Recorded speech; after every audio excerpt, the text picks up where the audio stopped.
Okay, guys, we'll just start in, I guess 30 seconds. And I hope all of you are safe and sound, especially I think Sydney and Melbourne are struggling quite a bit. I think the rest of the world too. We just hope everybody gets fine.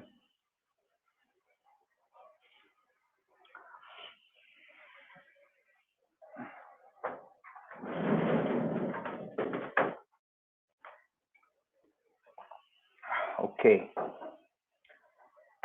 Okay, I think let's start. Very good afternoon to a few of you who are ahead of me, and good morning to the guys who are behind me in time zone. I'm in Perth. I'm Vikram Sareen. I am co-founder of Passwordless as well as Rubrics. So today we're going to go through something very interesting, which is the statistics and hurdles for going passwordless.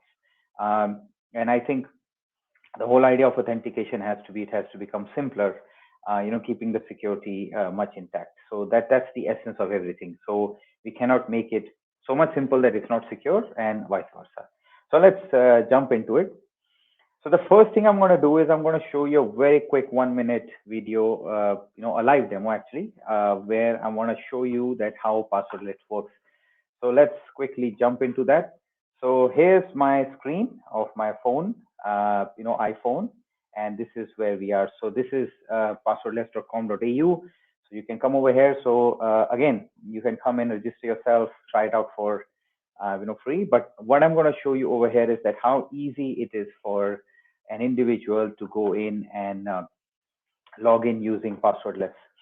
So as you would see, there is no password involved. So I'm coming over here. I'm entering my email ID. This could be any identifier that you want. And obviously for passwordless, there are a few options. One is obviously, which could be same device if my, machine had it. But what I want to show you is my phone, which doesn't have any app, and still it is able to take it ahead.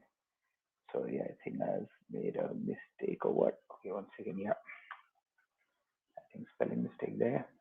Yeah, okay. So I'm coming over here, logging in, and as you would see, I've been shown a QR code. There's no app installed on my phone. I'm just scanning it. It's giving me a token, ephemeral token. I'm coming inside. Again, I'm just looking at it. Now, this is where my PKI is playing in the backend, as well as it's asking me for the biometrics, which is what I'm going to do here. It could be Face ID, Touch ID. So in my case, I have enabled with Touch ID. I've done a Touch ID, and I have logged in. Now, geo, device, browser, time, everything is taken into account while this thing is supposed to go ahead. So what I've done is I have actually got inside my portal without even entering a password. So risk is minimal, maximum, compliance that you can achieve and taken it ahead. So less than a minute, I have tried to show you that what exactly could beautiful way of bringing passwordless into your workflow that can work for web or mobile application. So let's now deep dive into our focus area, which is the statistics, as well as the hurdles which are there now, if you want to implement passwordless. So the first core definition we have to understand is that the passwordless is something which is bringing the lost value and power of a PKI, which is the fundamental, underlining layer that is able to authentication, authorize, in a way, mutual authentication between the RP as well as the authentication server and the user for a specific app or a specific website, and also making the user use the biometrics, which could be on your phone or it could be on your device, like your Windows Hello, and essentially eliminate password. So it is a combination of a couple of things that are playing a role and bringing this particular technology into play. And this is definitely being empowered by FIDO and then taken ahead. Now, I would like you to emphasize a little bit about more on the the remote work. So this is a rating which you can see from SideQ. And whatever you see over here, which is in red or orange, is saying that it is weak. So application security as well as remote access. These two are essentially, again, because of COVID, they have rampant a lot. But this is where the major lack is right now. So both of them are not scored very high. And obviously, if you look at other things like access control, physical security, and also coming in. So our area or focus area is these two over here, and then obviously going towards this particular part, which is what passwordless addresses. Now, I'm just sharing this slide. We will come back to this particular slide again, but this is a very interesting slide which actually talks about passwordless and username and password. So how the connections or how the the user authentication is being taken ahead. So obviously this was something which was made with a prediction and taken ahead. So we'll come back to this slide later towards the end of also. Firstly, I want to remove confusion. So what I showed you just now, which is what FIDO as a consortium has brought towards, and the demo that you saw from me just now was actually this particular part, which is FIDO WebAuth. Now, that FIDO WebAuth is what gives you the ability to, to do what I did just now. Then there could be other flavors, which could be passwordless MFA, which is multi-factor authentication. So there could be, geo device, risk-based authentication, something like that in the back end. Contextual, I would say, screening of the user, SSO experience, things like that. Then you would have passwordless, which can also be a one-time password because it doesn't have a password. So it's a one-time password, only gets used once, or a push notification which comes. So if you look at companies like Okta and a few others, what they do is that they actually confuse the hell out of customers because, one side you're giving me password, one side you're giving me passwordless, you call it MFA. What exactly are you trying to do? So it's a bit confusing. So when you look at the word WebAuth, that is where I would say is that your inclination should go towards. Then again, password with push, nothing wrong with that. Another way of doing multi-factor. And then lastly, sorry, spelling mistake here, passwordless with social login. So when you log in through Google, when you log in through, Facebook or Twitter, LinkedIn, then again, you're using, a form of saying that, hey, I'm not using my password for this particular website, but I'm going in. Again, confusion, a lot of confusion, but please try to understand there are many ways of skinning the cat, but what we are, or the right way would be, is to go ahead over here. Again, I shouldn't use the word right way. What is the approach we are taking ahead is the FIDO WebAuth. Now, I'm going to quickly present to you a couple of statistics, which are going to be either device driven. Why? Because that's the most fundamental way how you're going to authenticate. Then the user experience point of view, that what are the shortcomings and where the opportunities could be for you to fix those problems, and obviously system readiness. So when we talk about applications, when we talk about systems legacy to SSO and all these other things that are coming in. So first, when you start off globally, when you look at the traffic, most of it is coming from the mobile, and then it's going towards the desktop, and then it's going towards the tab. So that's very critical for us to know that most of the traffic is coming through mobile, which is good news. And the second statistics is that you have Android, which is leading, and then obviously coming towards iOS, but Windows, which is mostly the dominating desktop that is being kind of pushed across, and then obviously you have Mac and others coming in. Third is that if you look at specifically on Windows, which is coming over here, is that you have Windows 10. Now, Windows 10, some of them will have the Hello ability, which is able to do passwordless. But the older versions, which are these versions, they don't have it. So this is one of the biggest problems right now. That means almost 28% of desktops will not have the ability. Linux, desktops will not have the ability. So that device and OS is surely a restriction, but it is more on the desktop side, not on the mobile side. Now let's look at the other two statistics very quickly. The Android is having most of them, anything above 7 supports FIDO. So that means this one goes away and rest everything is supported. So it's, I think I would say almost, a huge number, 90 plus, of your devices which are running on Android will be able to use the experience which I showed you, which is appless just through the browser. On the iOS side, again, anything which is above 14.2 is supported. So if you look at it, most of them over here which are being used, because Apple forces you to upgrade, so that way it is mostly latest, and that's why anything to do with iOS you will be able to use that. So that's a very good news if you're going for it. So mobile definitely should be a consideration when you're taking it ahead. Now you can do a lot of ways. So that the same device, if you're coming from the same desktop machine, let's say Windows or Mac, the new Macs, or you can do appless, which is what I showed you was a no download, pure browser based, or you could have an app like because you're making a gaming app or a banking app. So over there, you would or should go for iOS, Android embedded way of doing it, either through QR or push, or through a ephemeral token getting generated. Now let's jump into a couple of more statistics. So what goes wrong is that if your password reset, all these things are not too hard, then 46% of people drop out. Now that's a very big number. And if you're an e-commerce portal, or if you're a transactional, based, revenue generating platform, B2B, B2C, whichever it is, it's a huge, huge, huge, I would say downfall. 46 is a huge number.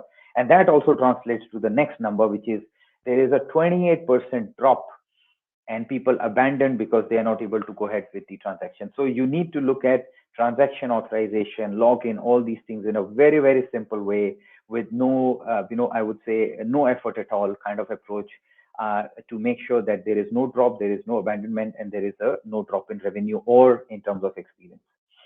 The next is if customers don't like it, again, very interesting statistics. 50% of will switch to a competitor. Let's say, especially if you're doing, commerce or trading, those kind of platforms, and if they are not able to log in. So, the essence is that if you are able to give them experience, which is very easy, you are able to keep them. If it's hard, then they move away. And if you have a bad experience, then you will lose 80% chances that you will lose that person. So, sorry, again, when you're talking about applications, I've just put this slide for one reason, is because you will not have just a mobile app or a web app. You might have remote access apps. You might have apps which are legacy, new apps, cloud-based, on-prem. So when you're looking at passwordless, you need to look at, what exactly is your requirement and which is the right way, right device, right OS, right customer experience that fits you. So it's a very, very critical aspect that you need to look into. Now, again, going back, so this is what is more interesting is from an operational cost point of view.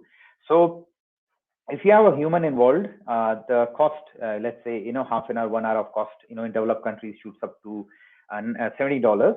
So if you're having 10,000 users, you're roughly spending about $1 million if you're, dealing with password, password resets, account resets, authorization of transactions, account abandonment, all these kind of things that are coming in, which are, I would say, help desk costs.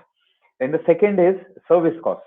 Now, service costs are essentially where you're providing a service. So let's say if I'm saying, okay, hey, I will send you an OTP, via text message. And if you have 1 million users and you're spending this much, per message, you're spending almost, I would say, almost about $90,000 per annum, which is a huge cost. And that's only for one message. If you shoot up to 2 or 3 messages where people are coming in, then the cost goes up a lot. So the service cost, which can be totally used for marketing or sales or any other activity, or more customer acquisition, this particular money can be totally saved. The previous slide also, money can be totally saved, when you're thinking about going towards passwordless. Then again, if you have passwords, you have GDPR compliance, you have risk evaluation. So if you're looking at all that, then this is the tentative cost that will come in because of your backup audit reporting, which you have to do, if let's say you're doing, PCI DSS or, other stuff like that. So if you're doing roughly around 10 apps, then this is the cost. It could be much higher, if you have more applications which are going ahead. Now, I've taken Hyper Report, excellent company which offers passwordless, I would say collaborate or, compete. So we strongly believe that we learn from our, from the market. And I think Hyper has done a very good job. Now, this was one of the reports which they did last year, I think November, December. So just about a month old. So what was very interesting in this report was that the term of passwordless MFA.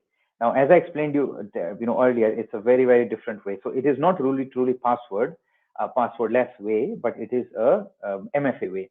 Now, in that, what typically solutions do, like Okta also does that, is that they will give you a shared secret, which is a OTP or SMS code. Now, that is the big trouble because 61% of apps that are supposed to be passwordless actually are throwing a secret, a shared secret, which kind of beats the purpose. And that's a big number. So I won't say that, this is the right truly way of doing, passwordless, but again, that's interesting statistics you have to know because this adds to a component of extra step to the users, right? Because they have to read something, key it in, or they have to do something. And that is a problem over here from an experience point of view. And secondly, it is not truly passwordless. Okay. Second is that mostly people who are remotely working. So I think reiterating what we realized earlier also, that people who are remote working, people who are outsiders like contractors and partners, and also your end customers. This is where the focus is right now. I personally feel, is that this is the part which is the most painful one. But looking at Android and iOS, you should be able to look at this as a much better way of doing it. Because if you have 1 million customers over here, and you have 100 or 200 or 500, vendors and employees or 1,000 employees, this is still manageable. But this is where the major chunk will go. So I think in next 2 to 3 years or 5 years, this is what I see will go much up, even though these are addressed very well with passwordless. So something that works for you in the future is going to be this particular element to help your customers to have a simple experience. Another very interesting aspect, even though I'm a millennial, the people who are accepting passwordless are more, I would say, on a higher age scale. That means, or wiser people. I think they're wise. That's why they're going for passwordless. So what they're doing is, or what they're thinking is that if you look at this age bracket, 54% of people are saying is yes. And my father, falls under, this particular category. He's almost 74 now. And he says, Vikram, I cannot handle passwords. Give me something simple. And this is where exactly it comes very handy, because on my device, I just press, I just do a face, or I do a, touch, and the transaction goes through, or I authorize. Now, that is one of the best ways a old person can handle this particular part. So spot on. Hyper did a good job, looking at whether old people are taking it ahead. And this is something which we are also working with a couple of age care to actually bring this to the old people, to the wiser people, I must say. The last one, which I want to cover over here, is that passwordless technology if in today, how does it impact? So most of the companies, I would say almost 50%, are saying that they don't have passwordless, or they are not thinking, of deploying passwordless right now. So, okay, I wouldn't say thinking, but they are not in the paradigm of saying, okay, let me use passwordless. Now, in my next few slides, you look at a couple of statistics which will actually explain you why this is 48 and what justifies over here. So again, just to take it ahead, the last slide from Hyper is that when choosing a password solution, what factors are more important? I think ease of use, definitely, hands down. Ease of integration, definitely. So OpenID, SSO, Readiness, SDK, whatever it takes, QR code, the best way to do it. Obviously, cost. I think one of the big gains of passwordless should be that for your support or for your service or help desk cost should be minimized, because this is some technology which does not depend on per transaction. It can be actually per user flat kind of costing that can be expected. So if you're looking for a vendor, you should demand that, hey, give me a price which is much more aggressive. Why? Because this technology can enable you with that. Lastly, time to deploy. SaaS is the right way to go ahead. If your restriction is with regulators that you have to deploy it on-prem, then go for a system that is ready to deploy. Like platform like ours, does not take more than a week to get deployed on-prem. If you're on a SaaS, less than 3 minutes, you have the account. Lastly, the human resource which is coming in. Now, this is the part which is, I think, still a big chunk, of pain, that comes from here. So this is something which we have to look into, as an industry, like how do we address the problem of the human element or the skill part. So what are the hurdles? Let's quickly go through them. 67% companies are saying there's a skill shortage. Now, this is not something only for passwordless. I think this is something which is for, in general, cybersecurity. Most of the companies struggle with putting a good cybersecurity team ahead. So this is something that is getting reflected again, that people or the companies do not have the right skills in the team to understand how the passwordless can help them out and get integrated and use ahead. So I think best way is to look at a company, look at a partner who can help you out with that. You don't have to insource it. This is going to be a short project, 3-month project, where you can take it ahead. The second thing is mobile, personal or not. So now, if you have employees, if you have customers, now if you have employees, are you going to give them your own phone? Because sometimes people don't like to use their personal phone for office work, and other way around. So even though all the mobile phones do support passwordless, but the device itself, whose ownership is that? So that becomes a bit of a question which is driving to the fact that, hey, do I use passwordless? Because it depends on the person's biometrics on the phone, and people think that the biometrics is getting stolen or copied on their server, which is definitely not the case. But still, those questions come in, and that's become a problem. Just advice, you need to explain and educate your employees that this is nothing to do with taking their data. It is purely to authenticate. So there is no data like biometrics data that is traveling to the server. It is just a step that happens on the device. So if they own the device and it's just browser based, I think that would be the best way for them to take it ahead. Don't ask them to install an app, but give them the browserless or the appless experience. Oil and water. Now, what is this is that if you really look at it today, and if I have a technology where I say, okay, Microsoft, I have a token, can it work with AWS? AWS, can it work with Google? No, it does not work. Identity authentication is traditionally fragmented, broken, and disconnected. And that is one of the biggest problems right now. Either you have one vendor, you have to do everything with them.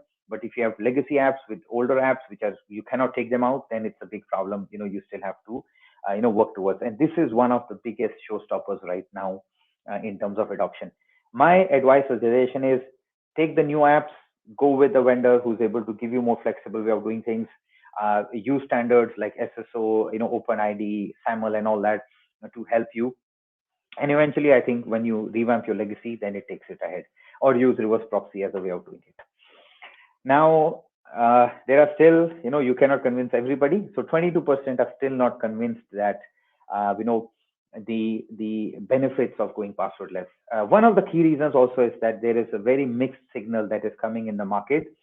On one side, if you look at, companies like, Okta, even Microsoft and others, Duo, what they do is that they actually, give you the option of downloading their app through push. Then they have the password policy, which is through AD. Then they have the passwordless, FIDO, and then they have the risk-based authentication. So now, when you tell customers that, hey, I have this old way of doing things, and I have this new way of doing things, then they totally get confused. So I think there has to be a very clear way of telling them that where passwordless is benefiting, where passwordless does not benefit. Like, for example, if I am looking at frictionless e-commerce, login experience, it shouldn't go to passwordless. It can be done using adaptive authentication or absolute authentication, which is embedded, hidden inside, and all that, right? So it's a different use case, a different security. So passwordless does help in many use cases. In some use cases, it might not help. So that is where we have to look at it. So these people are not convinced, might be because their application doesn't need it. Now coming back to the, to this particular, slide, which we started, way back. Now this is where we are. So if you really look at it up, and what we have also noticed that there is a good uptake of passwordless, and then obviously password is not going away, so it's going to stay there. And I think it's also to do with the psyche that when you know something and you have always been doing it because of the habit for last 10, 20 years, it's not going to change. So what will happen, I think, in next 2 or 3 years or 4 years, you're going to see much more. So I feel that personally, it will be much faster now because of COVID. It will hit much faster. So 2024 or 25 is where we will see that you will see that most of the applications are passwordless using, biometrics and all that. And there is a convergence over here where, kind of, it might not be a difference like whether you use password or passwordless, but that's where it will merge. So I think another 1 or 2 years, we will be able to take it on and, merge. And one of the key reasons is obviously because of COVID, we are working remotely. Devices have become almost 100% cover, biometrics. More uptake or the newer devices, like your desktops, laptops will have biometrics coming in. You'll have more standardization. Hopefully, multiple applications or the giants like Microsoft and Google will start, consolidating using SCIM, or OpenID as a more standard way of doing it.